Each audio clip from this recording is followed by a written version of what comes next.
I have 26 products sitting in front of me. This is my first time filming a monthly favorites and I just have no idea how I'm gonna do this. So without further ado, these are my favorite products of July. I'm just gonna go through everything in the order of a regular makeup routine. We're gonna start at the base and then build from there. Y'all have seen me use this many times, which is the Makeup Forever Redness Corrector. This has appeared in many of my videos. This one is from the same collection as the green one. So the gray one, once you squeeze it out, it's this silicone-y sort of texture. It's really good at pore minimizing and oil controlling, and it's completely transparent. Next, for base makeup, I actually have 4. The first one that I want to mention would be the Wet n Wild Tinted Moisturizer, and these are so nice. It gives you such a summery, nice, glowy finish. The coverage isn't that high, but it's definitely buildable. The only thing I don't like about this is that the color, especially the deeper shades, light medium is definitely way too light for me, and the medium tan is too red. So usually I have to mix the two together to get my perfect shade. And the thing is, like, once this oxidizes, and it does oxidize quite a bit, it gets more red, especially the deeper shades. So just be careful with that. Next would be this one from Judy Doll. It is so long lasting. This one really wowed me, especially considering that this is under 100 RMB. The coverage is really, really nice. It is very oil controlling. If you want to see a more in-depth review, I do have a dedicated video for that, so you can check it out. And now we're gonna move on to pricier options. And this one is the Ultra Le Tint from Chanel. This one, oh my god, it's just such a delicious finish. I can't recommend this enough, especially for the summer. If you want to see me do a dedicated video reviewing this product, I definitely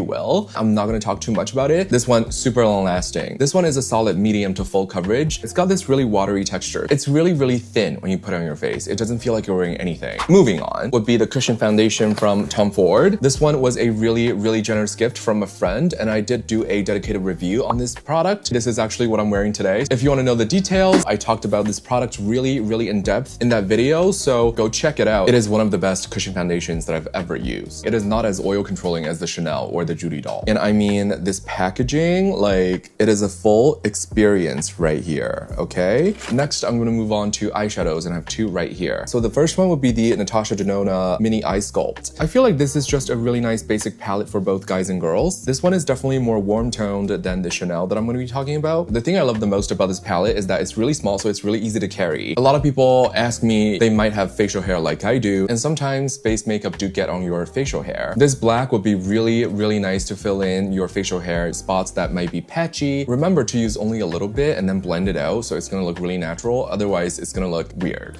And the next one that I've been loving would be the Chanel 308. This one is really iconic and safe. It's not that pigmented, so it's really friendly for beginners. It is a lot more cool toned than the Natasha Denona. Both are really easy to blend. If you have lighter skin tone, maybe go with the Chanel. If your undertone is more warm, more golden yellow, then definitely go with the Natasha Denona. Moving on, I'm gonna be talking about blush, and this is the part that I'm most excited about because I got so many in the month of July. And honestly, I love most of them. To start off, I have 2 from Moira. I know that I said that they weren't good. These, when I tried to use a sponge to apply it, it didn't really work that well because it kind of blended into nothing. I have the 09 Love Core on my face right now. You just have to use a brush, you know, for it to show up. The only thing that I would say is that it's not that long lasting. This is Love Core. And the second one would be Talk to Me. I definitely love the 09 a lot more. Next would be the LA Girl blush in the shade 482, Just Bare. This one reminds me of She's So LA from Patrick Ta, which is one of my favorite blushes of all time. And it just looks so good in the summer. Just looks so good on my skin tone. Like, oh my god, I can't even tell you. Next would be the Rhode Pocket Blush in the shade Freckle. Babe, this is the prettiest shade ever. I love this one so much. You need the tiniest amount, so blendable. Tell me that this is not the prettiest shade that you've ever seen. I mean, like, once you blend it out, this is the Rhode and this is the Moira. So they're definitely really close. The Moira is actually my second one because my friend Florence came to visit me and she liked it so much she stole it from me. So next would be the Dior 100. Again, this was a really generous gift from a close friend. It is a really soft and pretty color though. Like, I can't wait to put this on my face. Moving on, I do have 2 Chanel blushes left. I'm gonna be talking about the Lip and Cheek Balm first. This is in the shade number 2, Healthy Pink. And again, this one makes me so happy. I actually got 2 of these as well, and I gifted one of them to the friend who gifted me the Dior. This is what the inside of the component looks like. It is a lip and cheek tint. I don't really like the texture on my lips. It is a little bit too sticky for me. I usually just apply it with a brush on my cheeks, and it's just such a pretty color. And last but not least, how do I even, beige Eclatant? I don't know how to say it. It is this really, really nice and pretty cream to powder texture. It does have a little sheen and it doesn't bother me at all. I believe this one was from their fall and winter collection 2024. All these colors just make me so happy. I love blushes, I truly do, and I think it shows. I like the Rhode Pocket Blush so much. I actually ended up getting the tan line from their summer collection and it hasn't arrived yet. I'm gonna show you guys how that one looks once I get that. And I did see some people asking me to do a dedicated video talking about my favorite blushes of all time. Let me know in the comments if you want to see that. And right now, as I'm speaking, with all the lights and the camera, it definitely does wash me out a little bit, so I'm gonna add a little bit blush. So I'm just gonna be using the LA Girl, and I'm gonna use the stippling brush, and I'm just gonna go in. This is a yes. Do y'all see this?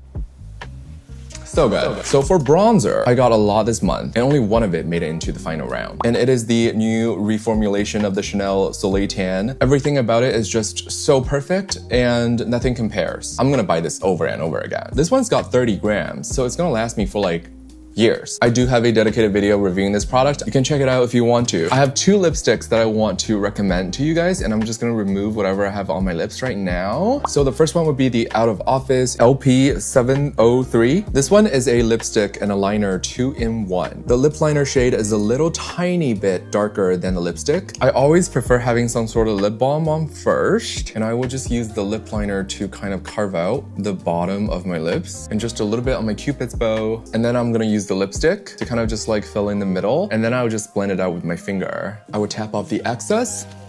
It's just this really soft, natural pink for both guys and girls. And the other one that I've been loving is the 196 from Chanel. It is really similar to the Out of Office. You know, this one, I mean, both of these are almost literally exactly my lip color. The thing is, like, my lip color is doing pretty good right now. There are days where it's a little bit more pale. I mean, it's just a really soft and natural color, and I recommend it to everybody. I mean, if you want something more dramatic, I also got this NARS Killer Queen. It's just not my color. Like, that is way too red. I mean, it's really pretty. Yeah, it's a little bit much.